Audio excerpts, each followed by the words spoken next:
part here,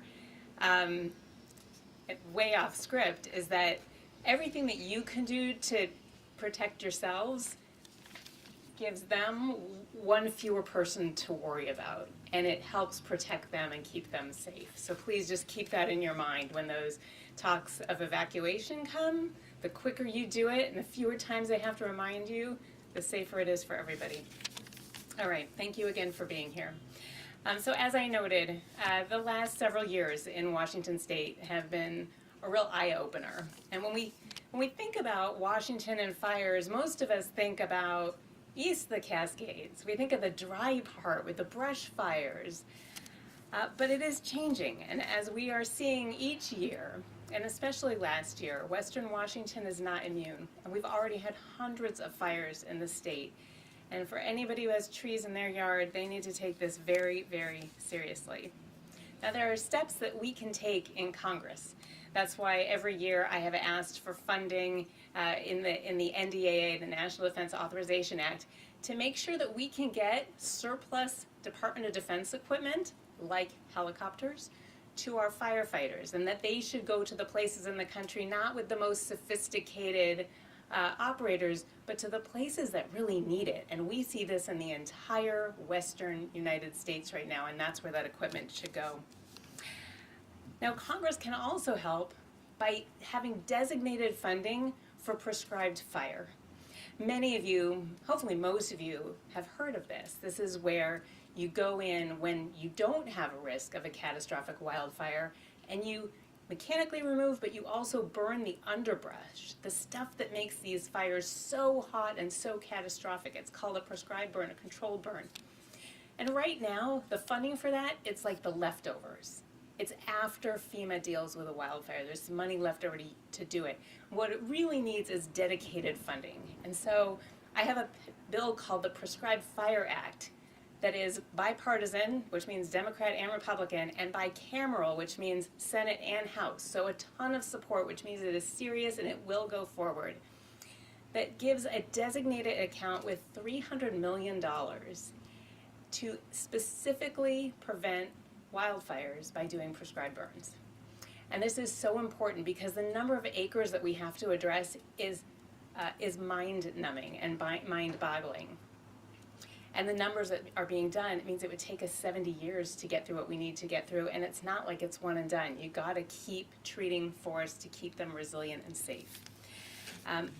Now, when I was in there, I wanna talk about some things that we all can do. When I was here last year, I walked the line with these men and women.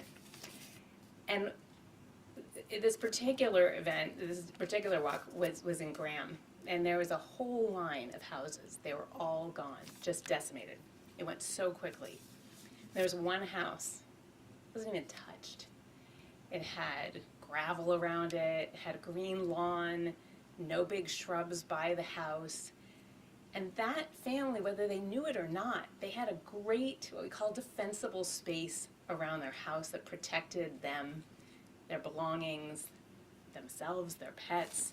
And so we're going to hear more from the experts today about the things that you can do in terms of how to be ready for an evacuation and how to protect your belongings.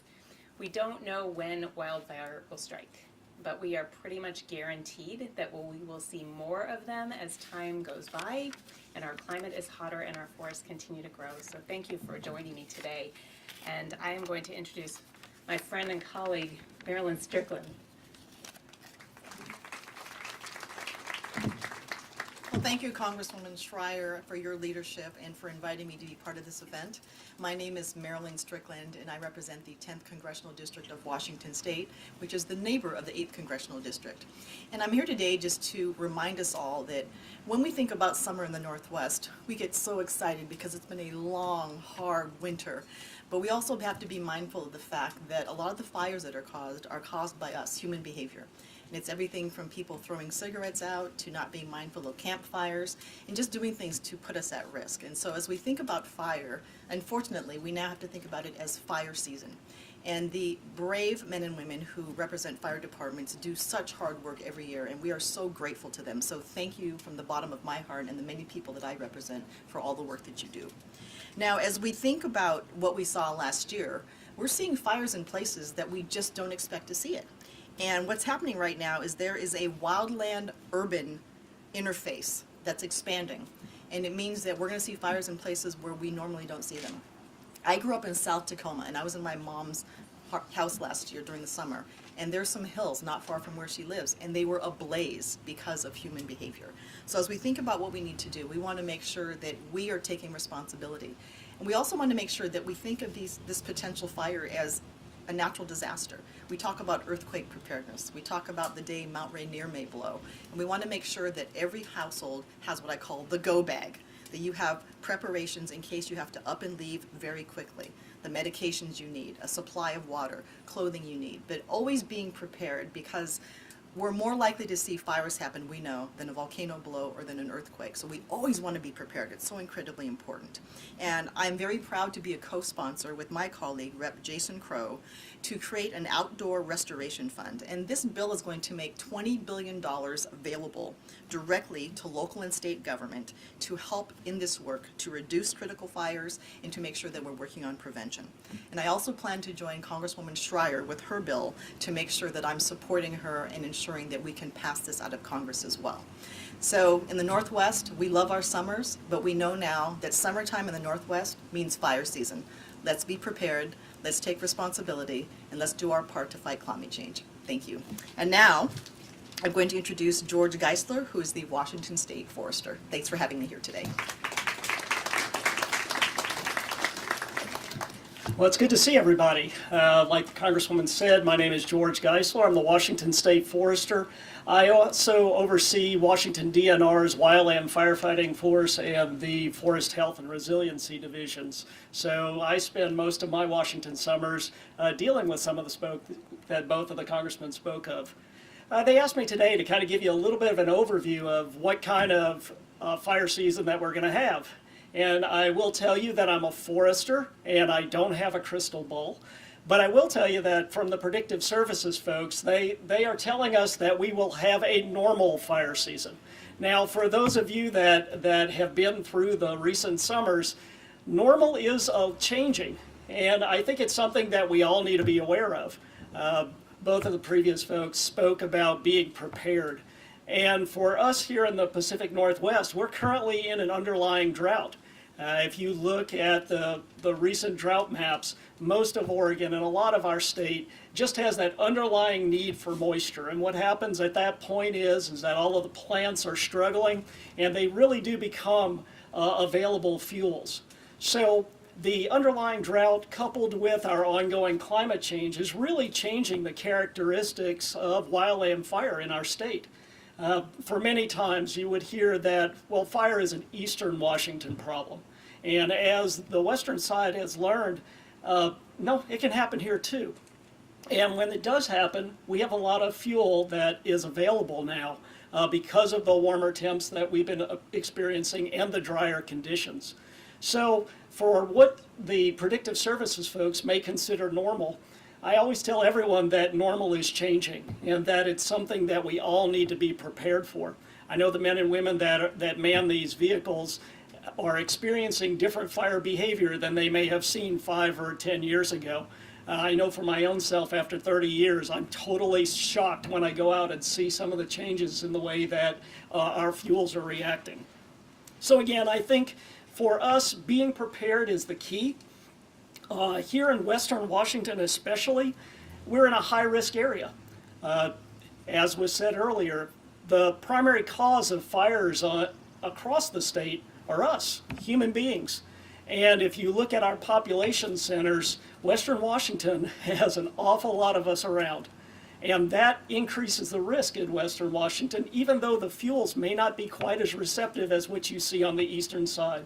So our risk is high, and really it's the prevention that is the most important thing that we can be doing also. We want you to take that extra care. Make sure that you don't spark a fire. You know, as a state forester, I'm very near and dear with Smokey Bear, and his message still resonates. You know, it's only you. And that idea of don't spark a wildfire. When you're mowing your lawn, don't hit a rock. Don't drag a chain that generates a spark. Where we might have gotten away with that 10 years ago because of our climate conditions, the conditions have changed.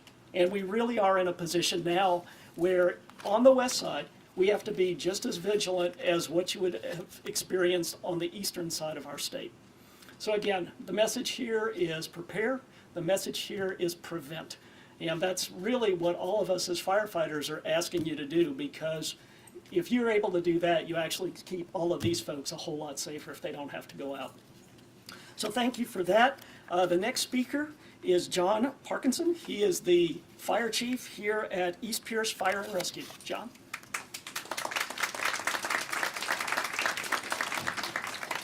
Thank you. Well, good afternoon, everybody. Isn't it nice to be able to get together without a face covering on?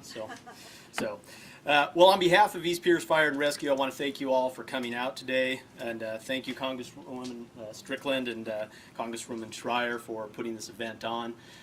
For those of you who have noticed, there's 2 fire chiefs in the house right now. So in the back, you'll see retiring Chief Bud Backer, who's on his last couple weeks. So I'm taking over the helm. So a couple new faces. So as introduced, I'm John Parkinson. I'm the fire chief. So seasonally, our area is used to seeing brush fires. We're used to that. They're usually inconvenient. They usually last for a matter of hours. So last year, over the Labor Day weekend, we experienced something very different with the Sumner Grade fire. We quickly were made aware that we are not immune to large-scale fires and the impacts that come along with that. So over that event, we saw nearly 500 acres burned. We lost 2 homes. Thankfully, no serious injuries occurred. We were all impacted by the temporary loss of services and infrastructure, and in some cases, many of us were evacuated for our homes for multiple days. We estimate that roughly 7,000 residents were evacuated during the Sumner Grade fire, and that went on for multiple days. So, what we're here to talk about today, very briefly, is how to prepare your family and your home for wildfire, what to do when you're asked to evacuate, and last we'll discuss how to get reliable information during a wildfire. So to start off with, and you've heard Congresswoman Schreier talk about the term defensible space. What we're talking about is a buffer around your house so that fire burns around and not up to your house. So some simple steps that we can take to fireproof or fire defense our house is to clear leaves and debris out of our gutters, eaves, porches, and decks. We want to prevent embers from flying into our house and igniting those materials. Remove dead vegetation and other items from your deck and your porch. Keep them 10 feet away from structures. Remove flammable materials such as firewood stacks and propane tanks. Keep those items 30 feet away from your structures. Prune trees so that they're at least 6 feet off the ground. So in other words, you can walk around underneath them. Keep your lawn hydrated. If you don't want to water your lawn and you choose to let it go dormant over the summer, that's fine. Just keep it mowed short. Cover exterior attic vents and foundation vents with metal wire mesh. Is anybody here from the Sumner View neighborhood? So Sumner View is the neighborhood where we lost the 2 homes during the Sumner Grade fire. All of that fire on the south side of 410 was caused by wind-driven embers, which blew across 410 and then ended up igniting fuels on the south side of State Route 410. The houses that ended up catching on fire were also caught on fire by wind-driven embers. Beyond those 2 houses, a large number of houses had significant damage, both in their crawl space and in their attic, from embers entering their house through those openings. So things that you wouldn't think of normally, of worried about fire getting into, those little gaps in your house, and we saw that happen in Sumner Grade, ended up causing a lot of damage, which is still under repair to this day. So that is a very quick summary of how to create a defensible space. As you walked in, there's flyers in the back. We're certainly available after this meeting today and to answer questions, and we're certainly willing to come out and meet with your group in the future. But more information can be found on those flyers as well as at firewise.org. So the next step is how to prepare your family. We talked about how to prepare your house.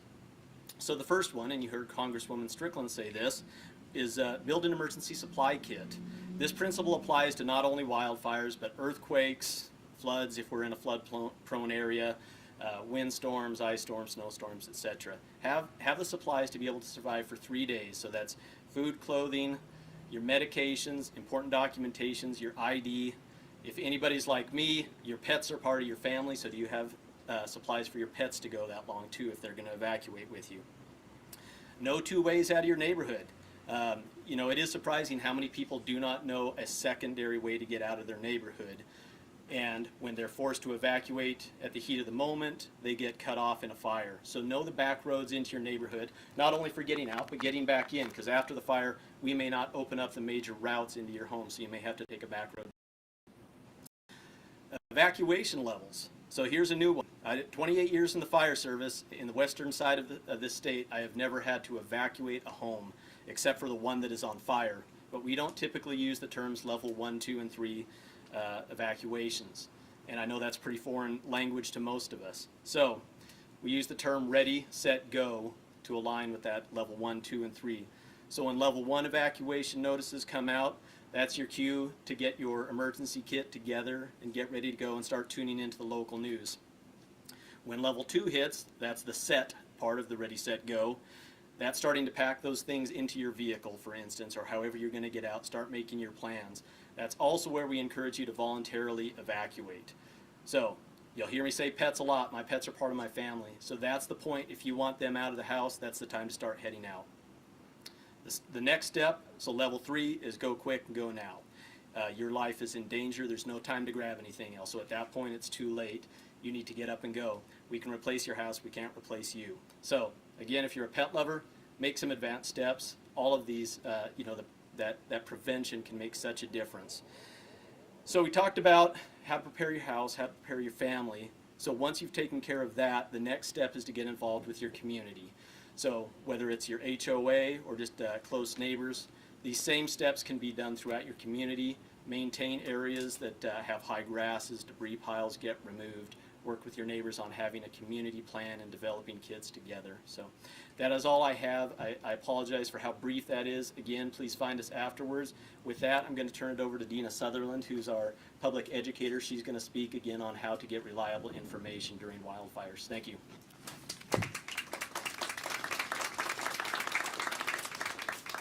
Thank you, Chief. Boy, information is a really important part in a disaster, in an emergency, and if you don't know where to find that information, it can add to your stress level, and it can bring your anxiety up. So we want to make sure that you're going to the right places, and Chief Parkinson used a key word, and that is reliable. We want to make sure you're going to the right places to get the right information so you know how to react and how to respond. Now, some of those most familiar ones, obviously we have our news outlets here. Go to your news stations, go to your radio. They're getting information from their public safety and your government offices. We're providing them the most up-to-the-minute information that we can at that moment. Know that it changes rapidly. Love it or hate it, social media is a part of our lives right now. And we found very quickly during the Sumner Grade fire that our Facebook followership doubled. It went from 9,000 to just nearly 21,000 followers. That became people's primary way to get information. We had challenges of power outages and cell phone outages, and people who were able to at least get online some way, whether they had a generator, that's where they were getting a lot of our current information. Twitter jumped as well. Those are our two primary platforms. I encourage you to dial in right away to your public safety social media platforms, whether it's our Bonnie Lake Police, our Sumner Police, our city offices, Bonnie Lake, Milton, Sumner, Edgewood, all of those within our jurisdiction. We are all pumping out concise, consistent messaging, and we're talking to each other to make sure that that information is correct. But it changes, so check back often. It can change within 10 minutes. We were putting out during the Summer Grade fire 2 updates a day, a morning briefing and an evening briefing, at least on Facebook and social media, or on Twitter. And that was your morning briefing and your evening briefing to give you a way to start your day and a kind of a way to end your evening and know how to proceed overnight. Our websites also, all of our agency websites have emergency pages that we can activate. We can make it a banner at the top of our website so that it draws your attention in, and we provided a blog every day on what had occurred that day so you can kind of keep in touch and follow for the newest information, and maybe shelters.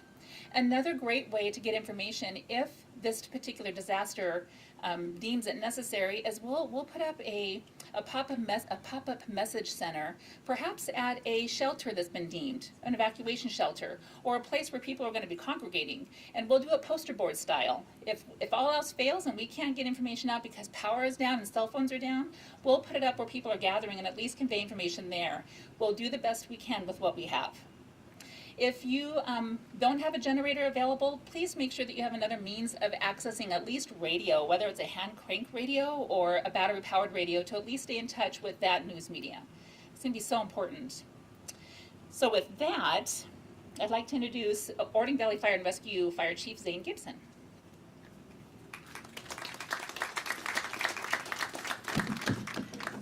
Thank you. My name is Zane Gibson, Fire Chief of Ording Valley Fire and Rescue. One of the things I want to do before I get off, I have to thank the voters of Ording for recently passing our fire benefit charge. That's going to allow us to double our staff over the next year or so. So that one of the things, we got affected by all the fires just as like everybody else. And one of my jobs is I'm the Zone 6 or the East Side County Coordinator for Resources. And during the Sumner Grade fire, it was very evident that there wasn't much resources available because of the fires all over the region. And at that time, kind of realized we need more staff as well. Over 80% of our staff was working that day. So we brought everybody back and worked for 3 days straight. So that's pretty straining on our community as well. Now, one of the things that we want to talk about, we've talked a lot about prevention, but one of the other things that's probably pretty important is to talk about when we're burning yard waste, yard debris, pretty common in our jurisdiction. We don't allow any burning between June and September for this reason. So we want to encourage folks not to burn your yard waste. Use the recycling available here at the Prairie Ridge Transfer Station or up at Thunfield. That's free. And it saves you from having to do yard waste burning all day long, because that's one of the common sources of fires that get away, especially in the springtime. Well, I want to talk about what we're doing in terms of the fire department getting prepared and getting ready. One of the things Ording Valley Fire and Rescue has done, we've signed a lease with Department of Natural Resources for a cooperative. They're actually at one of our fire stations, have office space there, they have a brush truck there, they have crews there. And so we shared the station with one of our apparatus and they're there. That relationship really does pay off in terms of being able to work with each other every day. And it's nice to see a friendly face in an emergency that you already know and are coordinated with. But one of the things after the Summer Grade fire, I was speaking with East Pierce, and we kind of came up with the idea of a lot of places in California, Eastern Washington, what they do is they call pre-deployment. And what pre-deployment is you bring in crews off duty on overtime or some of your volunteers to staff up rigs based on weather conditions.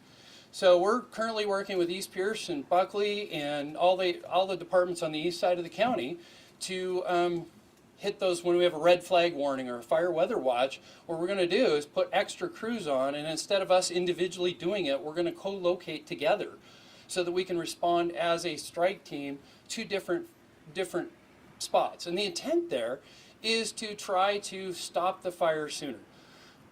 Granted, the Sumner Grade fire, that's we've been talking about that for my 38 years in the fire service. We've always talked about the right time of weather, wind, dry, east wind event along 410, and it happened.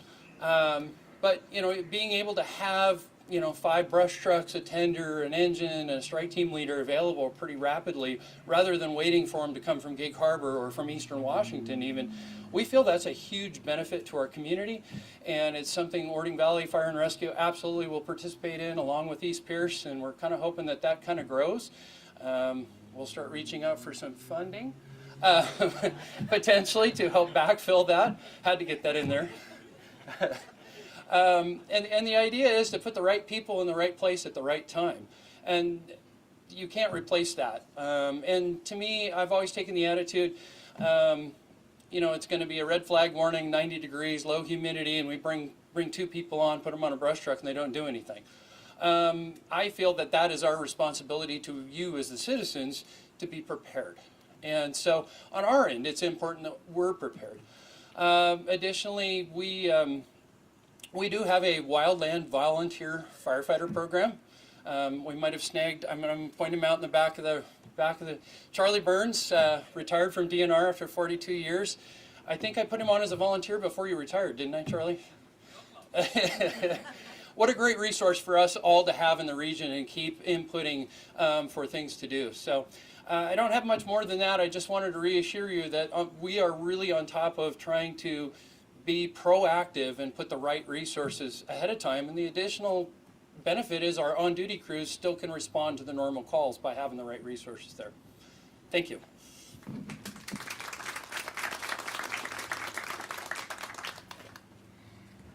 Thank you, everybody. Thank you, Chief Gibson. Thank you, Chief Parkinson and Bud Backer. Thank you for your years of service. Enjoy your retirement. We're very, very grateful for all of your work. Have a round of applause for all of our firefighters, fire chiefs, volunteer firefighters. Okay, I get to moderate. Who has questions? And I think I'm supposed to start with the press. So press questions first. Yes, hi. I think you might have answered some of them already, but if you could just give us an idea of just what the season, the fire season will look like this year in Western Washington, and what are some things that residents can really do to keep their homes safe? The question is, what will fire season look like this year in Western Washington, and what can people do to keep their homes safe? I am going to turn that over to, would you like that, Chief Gibson? It's going to be normal here. In Central Washington, where I was yesterday, it's going to be bad. And who would like All to? pointing at me. George Geisler will get this one. Everybody is pointing at me, but basically, like I said earlier, I mean, bottom line for us is what that's been predicted is normal. But normal is changing, and we do have an underlying drought. So while we are not predicting the catastrophic fires season here on the western side, fires are still going to burn actively, especially when we have weather like what you're experiencing right now. And so all we're doing is asking folks, be aware of when you have weather like this, don't spark a fire. And then, like many of the chiefs have said and the congresswomen have said, is, you know, we really would like our residents to be prepared to evacuate, be prepared with your house and your family. Make sure you have defensible space, make sure that you have a go bag and you're ready to take off, because again, we can work to save your home, we can work to save the forest around it, but the most important thing is really saving the residents and making sure that they're safe. But one more thing, when you said that changing normal, are you saying that you've seen an increase in active fires or incidents? Yeah, well, over the last 5 to 10 years especially, fires have been more active on the western side. We have seen kind of a general trend towards a little bit of a drier climate on the west side of the state.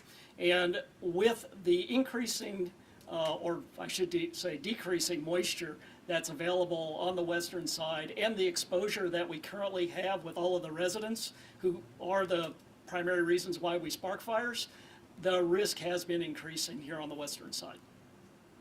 Perfect, thank you. Other questions? I'll get to you in 1 sec. And press questions? Are we done with press questions? There's more? No more. Okay. Yes, young lady. So I previously lived in Central Oregon, and in Oregon there's a very proactive program requiring homeowners, developers, and homeowner associations to create a fire-safe distance around the properties. It was a low-cost program that was basically put the burden on the homeowners and property owners to help with fear of fines if you had a fire and had not taken those steps. I have relocated up here to the Bonnie Lake area. I'm living in a planned community south of here, which is just wonderful. And it's laced with beautiful wood trails throughout the development. As those trails have been constructed, the people who have done it have just felled trees, felled debris, and pushed it back into the forest. So there is the development has developed over a number of years, so that there is a huge amount of dried debris sitting in that wild interface. Is the state of Washington and planning on doing anything proactively to help get those type of spaces cleared, such as requiring developers who create those trails to do it in a fire-safe manner, requiring HOAs to go back to trails that have not been created properly, to clear that out and get that into a fire-safe situation. A lot of the people in my neighborhood are very fearful of 4th of July because we are out on a peninsula with only one road in and out, and I think we're approaching 3,000 homes now. with construction all along the roads going out there and within the development that limits our traffic mobility. Yeah, this is a great question. For those of you who didn't hear, I'm going to summarize very tightly. This attendee, a lovely lady, moved here from Oregon where there were stricter regulations and rules about what you could and couldn't do around your house, moved into a beautiful neighborhood that pushed forests out, built trails, but what happened is instead of taking that brush out, it's basically created the scenario for a huge bonfire in the community. And you're really asking, who takes responsibility? How do we put pressure? Is there financial pressure? I was talking in Central Washington yesterday about whether there can be discounts for homeowners insurance for people who create a defensible space. Like, how do you do economic incentives or other incentives to do the right thing? Is that kind of the question? Okay. Who would like that one? I'll just jump in real quick. So, and ma'am, I assume we're talking about Tahali. Am I correct? Okay. Okay. So, you know, the short answer is there's not an easy fix because of, I guess, you know, the barriers that your community is dealing with, well, whose property is that and who does the cleanup, and you're absolutely right, there's a problem there. So, you know, one of the discussions that I started yesterday was, you know, with the Trilogy Group had started up a FireWise program. So FireWise is the umbrella at the federal level that talks about creating defensible spaces and all, you know, all the things that we've been talking about today. You know, and so I think our next steps for your community are to start having these type of meetings specifically out in Tahali, start engaging the developers, start engaging Pierce County Council to come out and be a part of those meetings. We're certainly going to be a part of them to help drive home the message. You know, there are concerns out there. You've got a large population, access is difficult, and you've got a large wildland-urban interface. So I wish there was a quick answer to it. Unfortunately, there's not. It's going to take some relationship building and conversations. Does the local fire district have any authority due to our unique circumstances and great risk to life We of do banning not. fireworks out there? Banning fireworks, no. No, and we were just discussing that it's very difficult. Our stance is always that we encourage people to attend public displays, not to purchase, and if you do purchase, you're purchasing them legally. You know, things that don't fly up in the air. But like I said, really, it's not a short-term fix for the challenges that you all have out there. We want to be part of that conversation, helping you work towards a solution. But unfortunately, it's gonna take bending some relationships to get a resolution that works out there. I do. We actually emailed yesterday and we met today. So.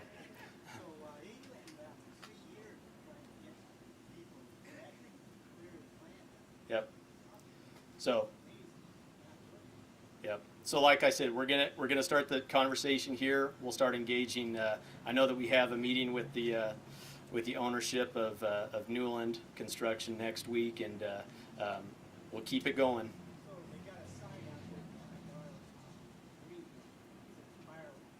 Yep. So FireWise is the program. As far as can you do that, that's a different question because of ownership. Yeah. Yep. Yep.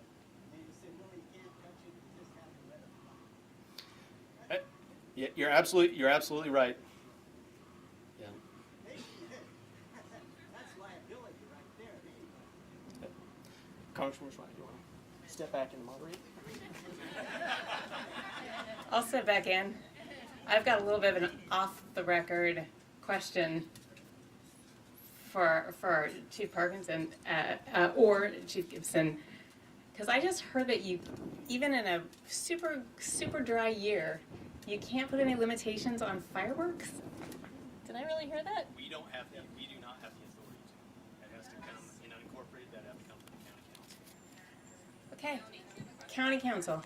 All right. It relates to the woman earlier. I live in Tahali also, Yep. and I'm extremely concerned. And there are many people. This could be a disaster waiting to happen. We only have one way out. Instead of making the boarding exit priority one, they're doing this other stuff.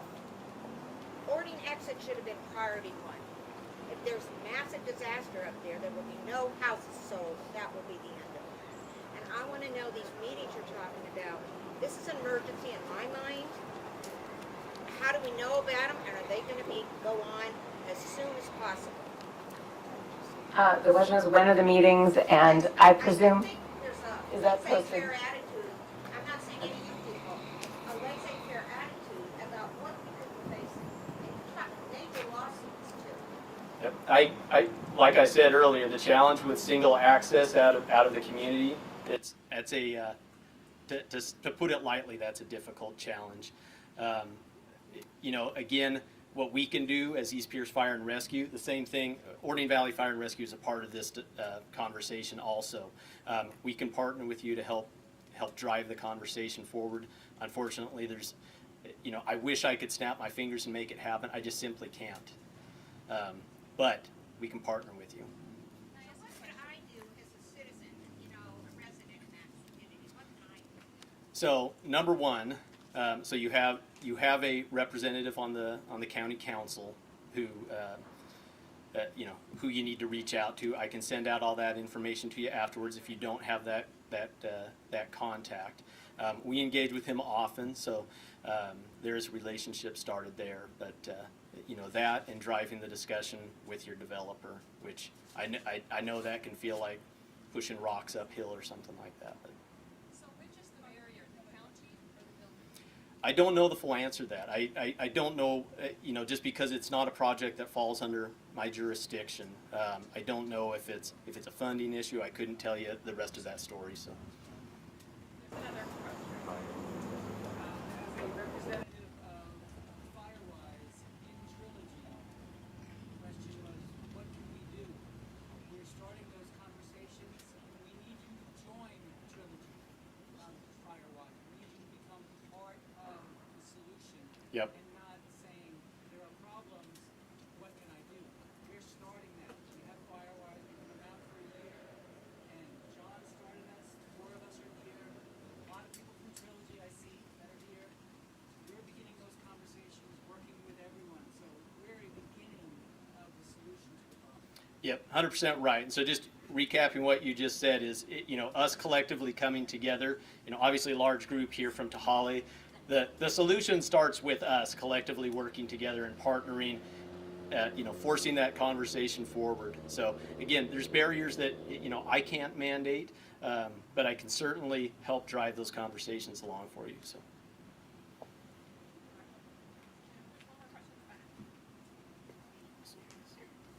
Just a question for the fire, sorry, but when something does happen with only one road in and one road out, we're all gonna be trying to get out.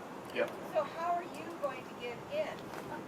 So good question. The good news is there's a couple things working for that community. You know, a lot of the fires that we saw in the region were caused by down power lines. So some of the upsides to Tahali as far as fire protection goes is you have underground utilities.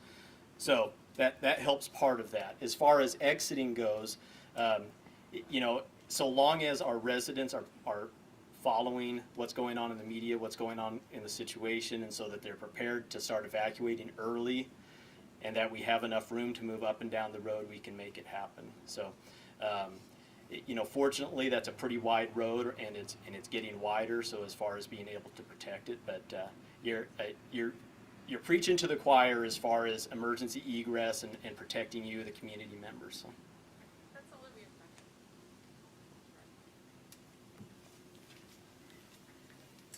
Did I just hear that's all that we have time for? Okay.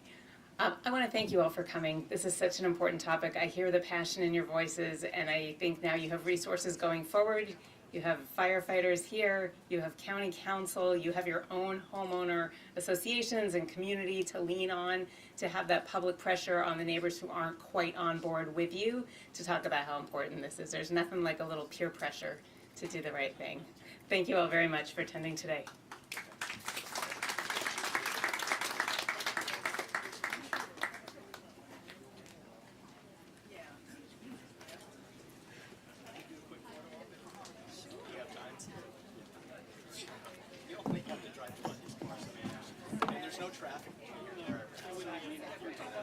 Yeah, can we quickly get a photo with everybody? Yeah. Do we want to do it? Hey, Dina. No, Dina. Dina? Yeah. We'll do it in the shade. We'll do it in the shade because there's a fire truck. We can get the fire truck nice visual. Yep. Dina, we wanted. Oh.